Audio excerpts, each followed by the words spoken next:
안녕하세요. 크립토 주요 뉴스 2022년 7월 27일 주요 뉴스를 이렇게 뽑아서 5가지 정도 설명을 해드리겠습니다. 첫 번째 뉴스는 SEC에서 코인베이스 조사에 착수했다. 그리고 주가가 21% 정도 폭락했다는 기사가 되겠는데요. 내용을 주로 보면 이런 내용이에요. 코인베이스가 증권으로 신고를 했었어야 되는데 임의로 상장을 시켜서 미국 투자자들에게 부적절한 거래 서비스를 제공했는지를 놓고 SEC가 코인베이스에 대한 조사에 착수했다라고 보도가 되었는데요.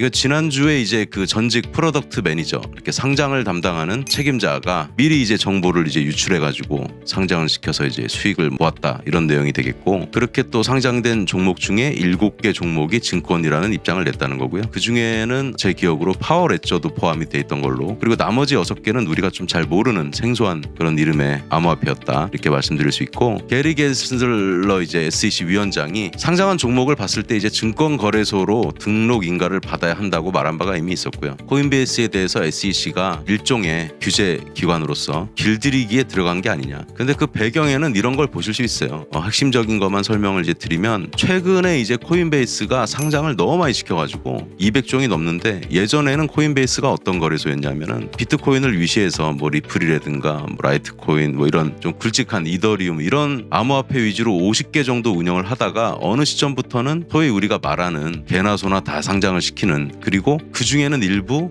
저런 검증이 안 되고 조금 이상한 프로젝트를 왜 상장을 시켜주지 하는 것들이 많이 올라왔다는 거예요. 그러니까 SEC에서 여러 가지 또 구실을 삼아서 규제를 들어가려고 하는 거 아니겠느냐 이렇게 볼 수가 있겠고요. 그 중에 중국계 프로젝트 네스트는 평판이 좋지 않은데도 일단 시범 상장에 올린다든가 이런 것들을 좀 했다는 의미죠. 그래서 지금 많이 올랐던 그런 것도 있었고, 그다음에 여기에는 기재가 안 돼 있지만 5,000명 정도 감원하겠다 이런 게 나와 있었고요. 실제로 코인베이스 거래소를 제가 한번 샌프란시스코 방문했을 때 찾아보려고 했는데 찾기가 쉽지가 않더라고요. 그래서 이 뉴스는 요약을 하면, 코인베이스가 SEC 조사를 받게 되고 주가가 떨어졌다. 그리고 코인베이스가 암호화폐 업계에서 가지고 있는 상징적인 의미가 바이낸스 이상으로 크기 때문에 아무래도 전체 업계가 이로 인해서 위축이 되지 않겠느냐 이런 우려가 있다는 것이죠. 그리고 도덕적이어야 되는데 전직 프로젝트 매니저, 상장 매니저가 내부자 거래 혐의 미리 알려주고 상장이 되기 전에 매수를 시켜가지고 수익을 내는 그런 비도덕적인 행위를 했다. 이런 것들이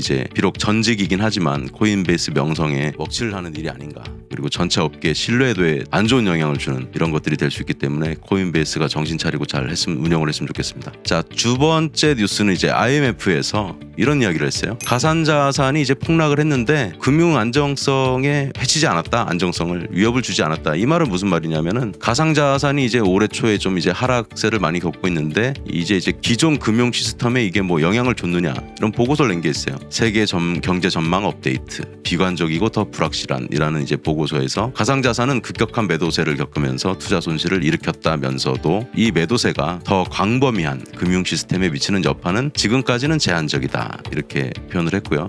번역을 해놓은 내용이겠죠. 제가 원문은 아직 보지 못했지만. 그리고 원인에 대해서는 가상자산의 급격한 매도세는 알고리즘 기반 스테이블 코인과 가상자산 헤지펀드의 실패를 초래했다 이런 게 나왔고, 다들 알고 계시는 루나, 테라 사태라든가 헤지펀드 있죠. 3에로 캐피탈 이런 것들이 파산을 신청했고, 그래서 IMF는 이렇게 이야기를 하고 있어요. 위축이 됐지만 금융 안정성에 대해서는 제한적인 상황이다. 그러니까 우리가 보통 웹도덕이라고 표현하는데, 다우 지수, 나스닥 지수 이런 주식시장, 채권시장 이런 게 있다고 할 때 거꾸로 아직은 규모가 그에 비해서 적은 비트코인, 크립토 암호화폐 시장이 붕괴가 되거나 떨어지면서 기존 나스닥에 특히 영향을 주는 그런 것들은 크게 없는 것 같다. 이렇게 IMF에서 보고서를 통해서 의사를 표시했다. 이 정도로 이해를 해주시면 될 것 같고, 여러분들이 이 뉴스에서 좀 이해를 하셔야 되는 거는, IMF가 암호화폐하고 무슨 관련이 있길래 이런 이야기를 하느냐. IMF는 전체적으로 사실은 미국이 주도하는 기구라고 할 수 있는데 미국이 빠져있는 형태를 보이는 금융기구잖아요. 그래서 이쪽에서도 기존 금융권에 대한 일종의 보호 측면에서도 암호화폐 시장을 주의 깊게 지금 관찰하고 있다. 보고서까지 내고 있고, 이런 정도로 이해하시면 될 것 같습니다. 세 번째 뉴스는 토큰포스트에서 나온 건데, 아까 두 가지 뉴스는 코인데스크에서 나온 뉴스고요. 토큰포스트에서 이런 뉴스가 나왔습니다.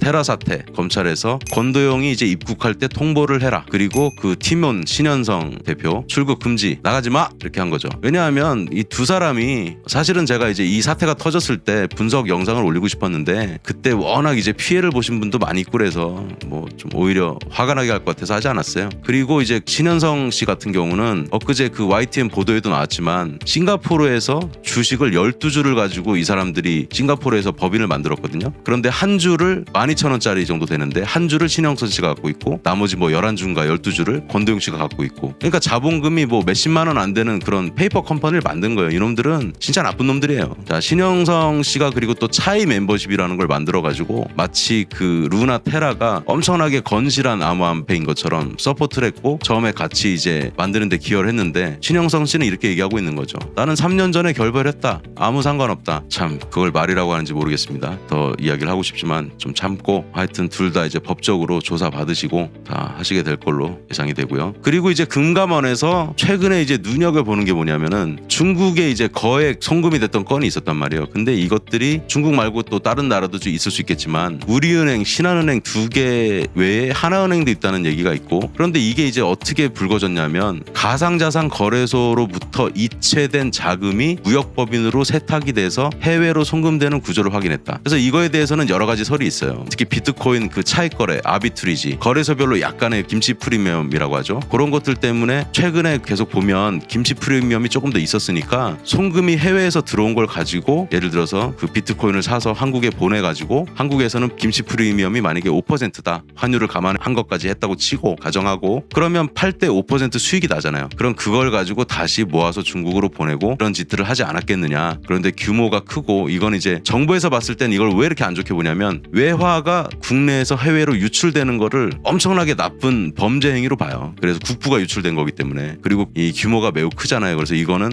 처벌 수위도 엄청나게 높은 것으로 알고 있기 때문에 이렇게 지금 눈여겨보고 있다. 그리고 금감원에서는 가상자산 회계 감사 가이드라인에 대해서 마련을 검토하겠다. 이런 것들은 계속 이제 나오는 뉴스인데 추가적으로 많이 보던 내용이니까 넘어가고요. 그 다음에 이제 FTX가 빗썸을 인수한다, 이렇게 뉴스가 최근에 나오고 있어요. 그런데 이제 제가 갖고 있는 생각은 뭐냐면 FTX 입장에서는 빗썸을 인수하는데 자금이 부족하고 이런 것들은 없어요. 그런데 대한민국 이제 정부 입장에서는 어떻겠어요?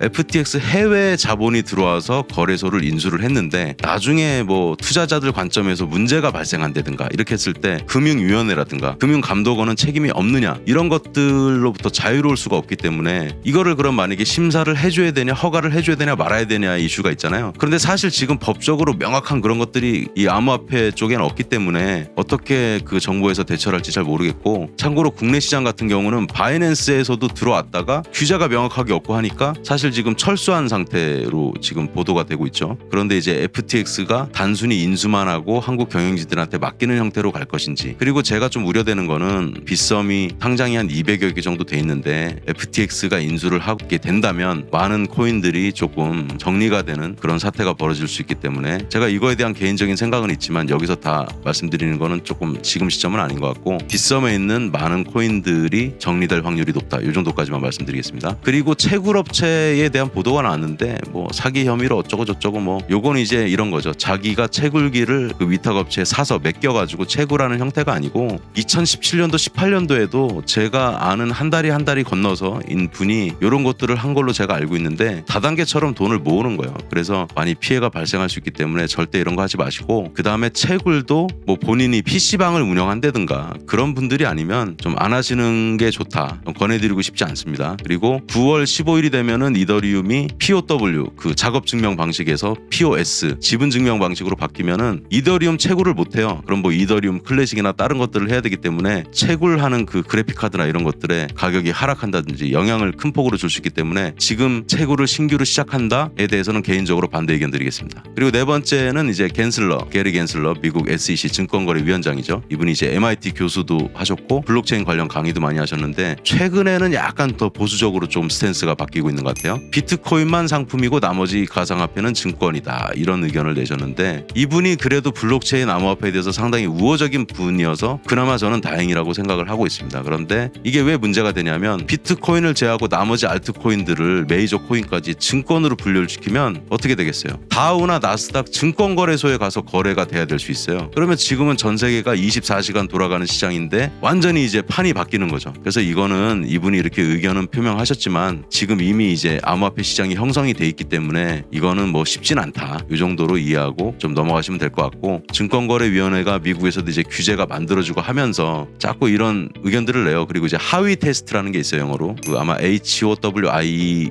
하위인가 그런데 4가지 정도 항목으로 이게 증권이냐 아니냐를 구분하는 테스트가 있는데 사실 좀 애매해요. 그게 해석에 따라서. 그래서 일단 요거는 제목 정도만 이렇게 이해하셔도 될 것 같다. 이분이 이렇게 의견을 표명을 했다. 그리고 마지막 뉴스는 저도 참석할 예정인데 부산에서 오피스 UDC 9월 22일하고 23일에 열려요. 개최가 되는데 매년 연례 행사로 열리죠. 개발자 컨퍼런스라고. 전 이미 참가 지정을 해놨고 여기 이제 오는 사람들 보면은 다른 사람들은 제가 잘 모르고 볼 거 없고 스택스 많이 아실 거예요. 그다음에 카르다노가 에이다죠. 개발 총괄. 지난번 이제 미국에서 있었던 컨퍼런스 바이 코인데스크에서는 저기가 왔었어요. 털쟁이 호스킨스 있잖아요. 카르다노 만든 사람 그 양반이 왔었고 에이다 만든 사람이 그래서 직접 제가 참관을 했었고요. 아프리카에서 뭐 하는 일에 대해서 설명을 했었고 솔라나 메이저급이죠. 그리고 사무실은 샌프란시스코에 있는데 그때 이전한 것까지 제가 확인했습니다. 직접. 그다음에 저스틴선 투론 아직 살아있죠.